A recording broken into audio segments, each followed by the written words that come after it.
ପଡିଥିଲା। ଧର୍ମର ପ୍ରତିଷ୍ଠା ପାଇଁ ଅଧର୍ମକୁ ସାଥୀ କରି ଯାଇଥିଲା ମହାଭାରତର ମହାନାୟକ ଶ୍ରୀକୃଷ୍ଣ ବି ବ୍ୟାଧ ସ୍ୱର୍ଗଦ୍ୱାର ମାରିବାକୁ ପଡିଥିଲା। ବାପ ସବୁବେଳେ ବାପ ବଡ ମା। ଏଇଟାକୁ ମାନେ ମୋତେ ଯଦି ନର୍ତ୍ତରେ ଘର କରିବାକୁ ହୁଏ ସେଥିପାଇଁ ମୁଁ ରାଜି ଅଛି। ଆମେ ଏଇଟା ତ ମରିଗଲେ ମୁକ୍ତି ପାଇଲେ ତୋର ଲାଭଟା କଣ ହବ? ତୁ କହୁଛୁ ତୁ ବଡାକୁ ନେଇ ଯା, ମୁଁ ୟାକୁ ବଡ ବୁଝୁଛି ଯା।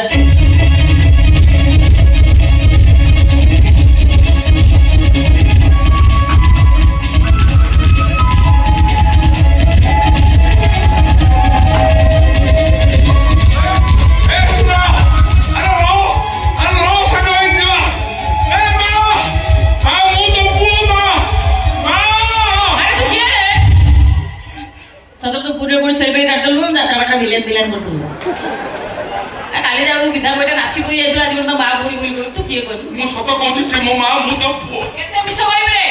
ଆଚ୍ଛା ଇଏ ଯୋଉ ମିଛଟା କହୁଛୁ ଇଏ ମିଛ କହିବା ପଛରେ ତୋର ଉଦ୍ଦେଶ୍ୟଟା ମୁଖ୍ୟ ଉଦ୍ଦେଶ୍ୟଟା କଣ କହ? ନାଇଁ ବେଟି ସେ ସତ କହୁଛି। ନମସ୍କାର ମଉସା। ଆପଣ ଏଠି? ମୋର ବେଟା ସତ କହୁଛି। ମୋର ବେଟା ମାନେ? ସେ ମୋ ପୁଅ ମୋ ରକ୍ତର। ହମ୍ ହମ୍ କଣ କହିଲେ ମଉସା? ଇଏ ଆପଣଙ୍କ ପୁଅ? दिन 6टा बजलानी ଆପଣଙ୍କ ପୁଅ ଇଏ? ହେ ଭଗବାନ କିନ୍ତୁ ମୁଁ ବୁଝିପାରୁନି ମଉସା ଆପଣ ଗୋଟେ ଭଲ ମଣିଷ ପାଖରେ ଏମିତି ଗୋଟେ କଳାକାର ପଡା କେମିତି କଣ ଜନ୍ମ ହେଇଗଲା? ମଉସା ଆପଣ ସେଇ ଲୋକ ଜାଣିବା ପାଇଁ ମୋ ବଡ ମା ଆଜି ପର୍ଯ୍ୟନ୍ତ ବଞ୍ଚିଛନ୍ତି କିନ୍ତୁ ଇଏ ଆପଣଙ୍କ ବୟସ କଥା ଦଶ ପରେ ଏ ଭଗବାନ ମୁଁ ବି କଣ କରିବି କଣ କରିବି ତତେ ମୁଁ ଆପଣଙ୍କ ପାଇଁ କେବଳ ଏତିକି କହିପାରିବି ମଉସା ଆପଣ ଯଦି ଆପଣଙ୍କ ପୁଅ ବଞ୍ଚେଇ ରଖିବା ପାଇଁ ଚାହୁଁଛନ୍ତି ତାହେଲେ ଯେତେ ଶୀଘ୍ର ପଡୁଛନ୍ତି ଆପଣ ତାକୁ ଏଠୁ ନେଇ ବହୁତ ଦୂରକୁ ପଳେଇ ଯାଆନ୍ତୁ ନହେଲେ ସେ ଯୋଉ କର୍ମ କରୁଛି ପଇସା ତ ଧରା ପଡିଗଲେ ସାରା ଜୀବନ ଜେଲରେ ରହିଯିବ। ବେଟି ମୋ ବେଟାକୁ ଧରି ମୁଁ କଲିକତା ପଳେଇବି ତା ମାଆକୁ ଦେଖା କରି ସାରିବା ପରେ ମୋ ବେଟାକୁ ନେଇ ମୁଁ କଲିକତା ପଳେଇବି। ଆଉ ଏଠିକି ଆସିବେନି ପଳେଇ ଯାଆନ୍ତୁ। ଏଠି କାହିଁକି ଆସିଛୁ ମୋ ମା କଣ ଏଠି ହେଉଛି ତ ମୋ ମାଆକୁ ମୋର ସିଆଡ଼େ ପଠେଇଦେଲ। ମୁଁ ପଠେଇଦେଲି ଆଉ ମୁଁ କେତେବେଳେ ତମ ମାଆକୁ ପଠେଇଦେଲି? ଏବେ ପଠେଇଦେଲନି? ମୁଁ ତ ବଡ ମାଆକୁ ପଠେଇଲି ନା। ତମ ବଡ ମା ବା ମୋ ମା ପାଗଳା ନା କଣ?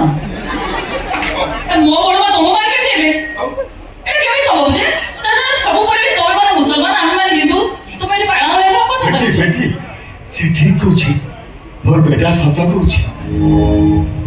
ବହୁତ ଆପଣ ବୋଧେ ପାଗଳା ହେଇଗଲେଣି ହଁ ନହେଲେ ଆପଣ କଣ ଏମିତି କଥାଟା କଣ କଲେଣି ବା?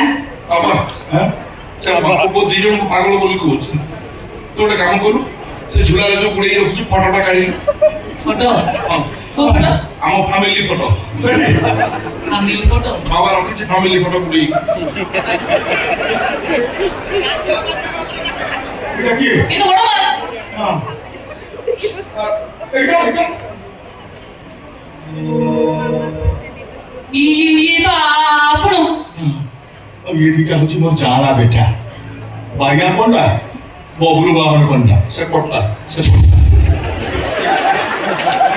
તમારે ये सब কিছু বলবা লিখো सब কিছু ওট পালটে जो मोस आपडा ओडी कोन आपण को काम करदु आपण जति से बोलतो आपण बडवा पाहू जातो आ सब सब राखंदु आ त कोदु ये बाबर खान नो होची ताकर को कोन तो माना तो बबलू बा हां आपण शीघ्र जातु न ये जो कर्म करछि ना से जदी पुलिस जाय के एफआईआर करबे तार कोन नाही कोन हिजो आपण जानि आली ये ना बड़ा सा कोई पाकिस्तान जो बिक्री कर दीछि बहुत बड़ा गलत काम कर दीछि बहुत बड़ा गलत काम कर दीछि भाई रे चंडाल कोन करू रे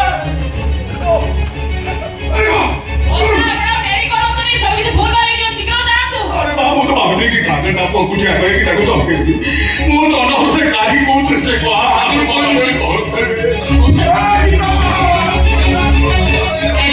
मते भी मो भाई और बाबा में सुबह जणाया पड़ियो हां मते जोय हो सिरो को कोन पे समय नहीं तमे मते घृणा करन न अरे तमे भी मते घृणा करूछ ना घृणा नहीं करबे तमे जो कर्म करतम फोटोटा को तकिया तळे रखी सोइबे घृणा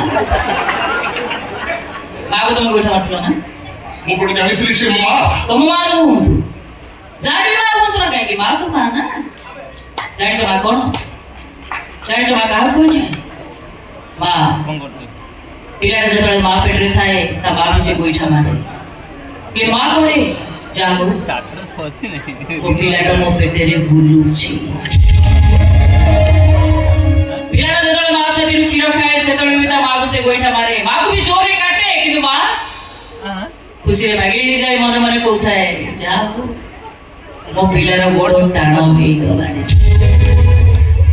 ଯେତେ ବଡ଼ ତ୍ୟାଗର ପ୍ରତିମୂର୍ତ୍ତି ସେ ମା ତ ତମକୁ ନିଶ୍ଚୟ କ୍ଷମା କରିଦେବ, କିନ୍ତୁ ଯିଏ ତମକୁ କ୍ଷମା ଦବନି ସିଏ ହଉଛି ଆମ କଳା ସାନ୍ତ।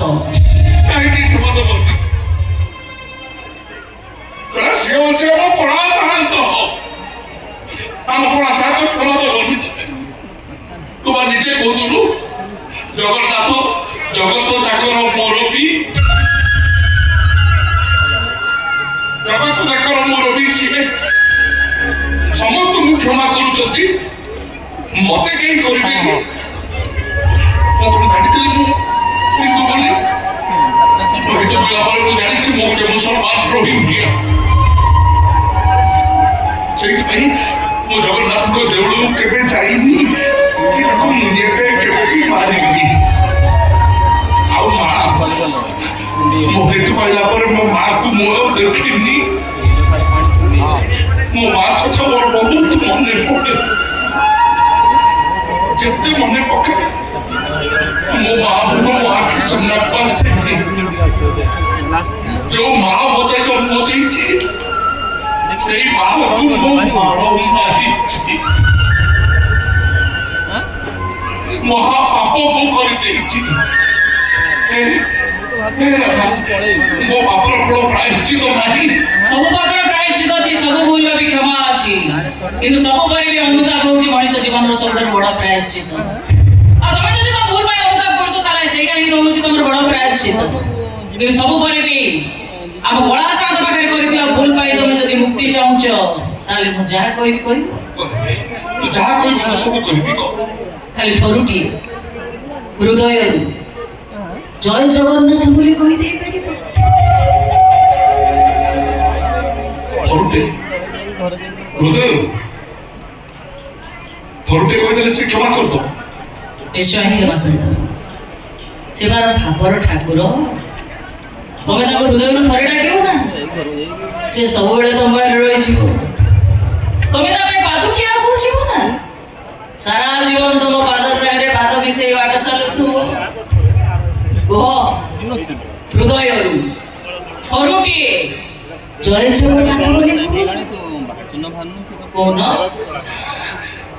ଆରେ କୁହ ଜୟ ଜଗନ୍ନାଥ, ଜୟ ଜଗନ୍ନାଥ, ଜୟ ଜଗନ୍ନାଥ, ଜୟ ଜଗନ୍ନାଥ। ଜୟ ଜଗନ୍ନାଥ। ତୁ ସତ କହିଛୁ, ମୋ ହୃଦୟରୁ ମୁଁ କହିଛି, ହୃଦୟରୁ କହିଛି ମୁଁ।